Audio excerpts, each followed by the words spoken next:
Anda kembali menyaksikan Editors View bersama saya Andi Shalini dan kami lanjutkan perbincangan bersama dengan Kang Hendra dan juga Mas Iqbal. Tadi sudah kita simak bersama ada Astacita Prabowo ya, Mas Iqbal dan juga Kang Hendra. Nah, di tengah berbagai astacita ini kan sebenarnya tujuannya adalah menjaga kedaulatan negara, aset negara termasuk sedang dilakukan gencar banget nih terkait dengan pengamanan beberapa hasil pertambangan tanah air. Kalau dari Kang Hendra, sebetulnya kenapa sih gencar-gencar khususnya untuk bagaimana bisa memberikan efek gentar terhadap para penambang ilegal ini baru dilakukan sekarang? Ini pertanyaan yang mudah sebenarnya. Jadi ya karena Presiden Pak Prabowo gitu kan. Beliau kan sejak awal waktu kampanye pun ingat ya sering bocor. Itu bagian dari komitmen beliau dan sekarang lah diimplementasikannya gitu loh. Dan ingat juga memang ya kita tahu berapa juga yang sebelumnya juga ada upaya untuk penertiban ilegal. Cuma memang belum maksimal gitu kan. Nah, dengan adanya mengerahkan TNI ini jadi semacam simbol yang pesan yang keras bahwa ini ibaratnya bagi yang pelaku-pelaku maupun yang di internal institusi maupun di luar institusi juga ingat waspada ini Pak Prabowo serius gitu loh. Oke, jadi dari berbagai upaya akhirnya dikerahkan puluhan militer TNI supaya lebih optimal lagi. Tapi apakah ini menjadi langkah antisipatif begitu untuk mencegah pertambangan ilegal ke depannya, Mas Iqbal? Ya tidak bisa TNI sendiri ya, karena kan sebenarnya TNI itu dia memang ada namanya operasi militer selain perang ya. Jadi kalau kita cek selain tambang ini kan kemarin juga ada arahan dari Menhan bahwa TNI Angkatan Darat agar menjaga kilang, agar menjaga terminal milik Pertamina. Itu kan tugas-tugasnya yang sebenarnya di polisi juga sudah ada kan, pengamanan objek vital nasional gitu. Tapi dirasa polisi tidak cukup, berarti tentara juga harus turun gitu. Nah, saya melihat memang di eranya Pak Prabowo, TNI memang jadi ujung tombak ya untuk beberapa program-program beliau ya. Kalau kita lihat sebenarnya kan pada akhirnya bukan cuma di sini ya, selain tambang, kehutanan pun sama gitu. Jadi tapi saya tetap berpandangan bahwa ini hanya sampai di efek jera aja. Efek gentar gitu. Karena ujung-ujungnya tetap sama. Balik lagi kalau untuk tambang ilegal ya tentu dari aparat hukum ya, dari polisi, kemudian dari masyarakatnya sendiri. Misalkan sekarang kan di pemerintah juga Kementerian SDM misalkan ada program-program pembinaan terhadap UMKM yang mungkin selama ini nambangnya nggak jelas, ilegal atau banyak lah di Sumatera Selatan itu kan. Apalagi warga-warga ya. Iya betul, tapi diarahkan bagaimana mereka menjadi sebuah koperasi misalkan. Dan mereka juga diajarkan untuk menambang dengan tata kelola tambang yang baik gitu. Jadi memang nggak bisa dari sisi penegakan oke, tapi pembinaan ini kan juga sulit ya, apalagi kayak di Babel itu kan mungkin Salini juga tahu demonya itu sangat luar biasa gitu ke kantor PT Timah waktu itu karena itu udah mengganggu kehidupan masyarakat banyak. Sesimpel ya mereka susah makan atau susah nyari duit kan ya pastilah ngamuk gitu loh. Oke, jadi tidak cukup untuk mengerahkan TNI saja ya Mas Iqbal. Kalau dari Kang Hendra sendiri seperti apa? Apalagi ternyata tidak untuk pertambangan tapi sampai kilang Pertamina juga TNI turun tangan untuk menjaga harta karun tanah air. Iya, jadi memang kalau bicara itu saya sepakat. Cuma saya ingin memberi pesan bahwa Pak Menhan sempat bilang ya, jangan sampai ada negara di dalam negara. Ini sebenarnya pesan yang sangat. Apa yang bisa kita cermati, Kang Hendra? Ya, kita tahu selama ini dahulu kala ya pertambangan itu kan apalagi waktu era kontrak karya itu kan banyak semua sangat khusus, semua sangat private gitu kan, artinya tertutup sekali gitu. Nah sekarang ini negara mulai masuk lah, maksudnya benar-benar mengambil peran itu, jangan semuanya akhirnya seolah-olah eksklusif gitu loh. Itulah saya pikir memang udah on the track lah pemerintah, jangan sampai nanti mengulang masa lalu yang semua seperti bandara sendiri itu semua sendiri, termasuk mungkin pelabuhan sendiri yang tanpa kontrol negara. Saya pikir itu hal yang penting sih. Gitu. Nah tapi gimana caranya supaya nggak overlapping? Karena sebenarnya sudah ada Ditjen Gakum juga, kemudian satgas pertambangan ilegal juga. Seperti apa Kang Hendra? Iya nanti dalam pelaksanaannya memang nanti akan ada ya tetap aja Kejaksaan Agung yang turun. Apalagi sekarang ada satgas namanya.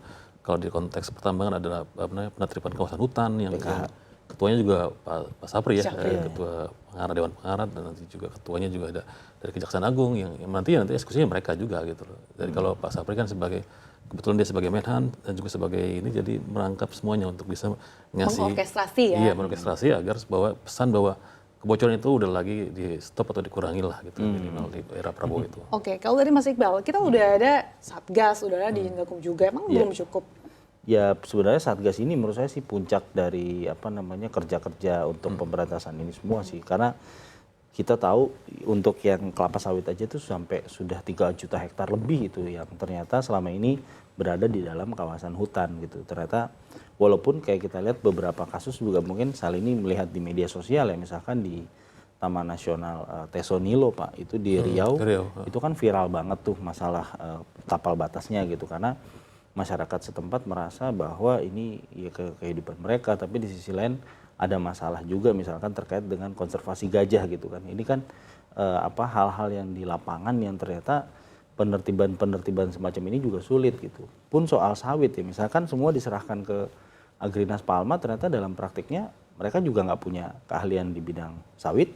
Berarti kan mereka harus kerjasama lagi dengan swasta gitu atau BUMN yang lain gitu yang ngerti urusan sawit. Jadi ujung-ujungnya sebenarnya pemerintah pasti pengen mencoba menegakkan hukum seadil-adilnya dan memaksimalkan tadi ya potensi-potensi, bahasa di kita mungkin potensi cuan gitu ya, dari sawit, dari mineral dan lain-lain. Tapi menurut saya harus ada keterlibatan semua pihak ya, pada akhirnya nggak bisa dimonopoli sendiri juga oleh termasuk pemerintah. Kenapa TNI diterjunkan? Iya, tapi semuanya. Kang Hendra, ada kekhawatiran nanti TNI akan bersikap represif nggak sih dalam menegakkan penambangan ilegal ini? Ya, seperti saya bilang tadi, ini sebagai simbol. Jadi kalau ingat nggak waktu Pak Prabowo pidato kenegaraan di MPR waktu itu, kan dia bilang awas ya oknum-oknum ini gitu kan, yang jadi backing ini. Nah itu artinya kan dari sisi itu, ini juga kan, ini juga yang oknumnya. Nah itu mungkin pesan dari Pak Prabowo bagi yang mungkin selama ini yang backing itu ya, ingat udah harus sadar lah gitu. Nah, kalau pertambangan ilegal ini kan juga tidak bisa dilepaskan dari isu-isu ada mafia. Nah ini apakah dengan berbagai pihak yang sudah diterjunkan termasuk TNI juga bisa menyingkirkan atau bersih-bersih terkait dengan mafia di belakangnya, Mas Iqbal? Iya, kalau bersih-bersih sih sebenarnya ya kalau kita lihat di beberapa sektor kan, kita lihat misalkan di migas, Riza Khalid misalnya sudah ditetapkan tersangka ya, walaupun sampai saat ini kita belum tahu ya keberadaannya di mana gitu. Ya kalau dari sisi penegakan hukum memang serius, tapi kita berharap juga jangan sampai ada efek lain, misalkan ada kelangkaan misalkan. Jadi karena mungkin pasokan minyak yang terganggu atau distribusinya terganggu, itu seperti apa gitu. Jadi ini juga ya, ini presiden sebagai panglima tertinggi juga harus mungkin main cantik lah ya. Beliau tahulah cara menghadapi ini, karena 5 tahun kan beliau jadi Menteri Pertahanan, pastilah sudah tahu dong celah-celah yang yang harus beliau tutup kebocorannya gitu. Kita sih berharap memang ya ada hasil konkret ya, karena tahun depan juga tentunya tidak mudah, tantangan masih banyak. Harapannya setelah ini dengan ada efek deterrent effect ini, semuanya misalkan ada berdampak kepada pendapatan negara, katakan seperti itu. Gitu. Oke, nah untuk bisa melihat hasil konkret di Kang Hendra, sebetulnya ada opsi lain nggak sih selain menerjunkan TNI, misalkan dengan mungkin pemanfaatan teknologi atau mungkin dari regulasi yang diperketat? Iya, harus, karena kita ingat ya, kebocoran itu kan tidak hanya bicara fisik ya, artinya ada barang yang diselundupkan atau apa, atau mineral yang diselundupkan, tapi juga masalah misalnya under invoicing di masalah perpajakan segala macam, itu yang perlu juga harus dibenahi juga kan. Kompleks ya. Kompleks gitu. Dan ini memang PR besar sih. Tapi ini saya pikir sebuah awal mulai yang sangat bagus lah untuk pemerintahan ini gitu. Kalau dari Mas Iqbal gimana? Misalnya ada opsi lain nggak sih selain menerjunkan TNI? Apakah memang dari segi regulasinya diperketat, kemudian pemanfaatan teknologinya juga sekarang kan mungkin peningkatan pemanfaatan digitalisasi ini harus semakin diperkuat? Ya kalau digital kan sebenarnya dari sisi pemerintah kayak misalkan untuk yang minerba kan juga sudah ya. Kalau itu dari era Pak Jokowi juga sudah dilakukan gitu. Tapi pada akhirnya menurut saya kepatuhan juga ya, kepatuhan dari para ya inilah pengusaha, masyarakat, dan tentunya dari juga aparat penegak hukumnya. Karena kita tahu bahwa kemarin juga Presiden kan sempat mengeluarkan rehabilitasi ya misalkan untuk di Rut SDP. Ini yang membuat publik juga melihat bahwa ini jangan sampai kreativitas di dunia usaha, terutama di BUMN juga terganggu gitu.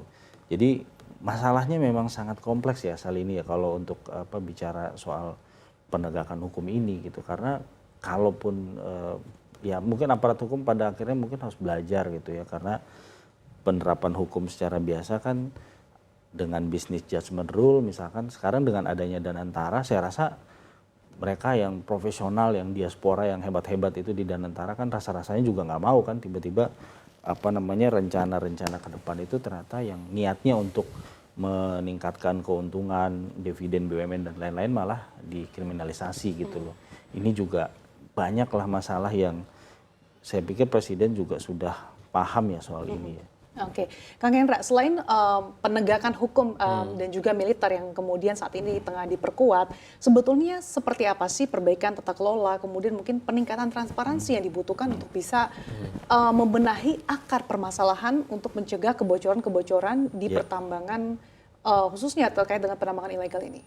Iya, justru dengan adanya komitmen pemerintah untuk penertiban yang ilegal ini justru akan merangsang atau ibaratnya pesan positif buat investasi ya. Jadi intinya harapannya mungkin bisa meningkatkan investasi juga. Tapi mungkin kalau seandainya memang nanti khawatir salah pengelolaannya, salah pendekatannya, takutnya justru kebalikannya. Saya pikir itu perlu dihindari sih.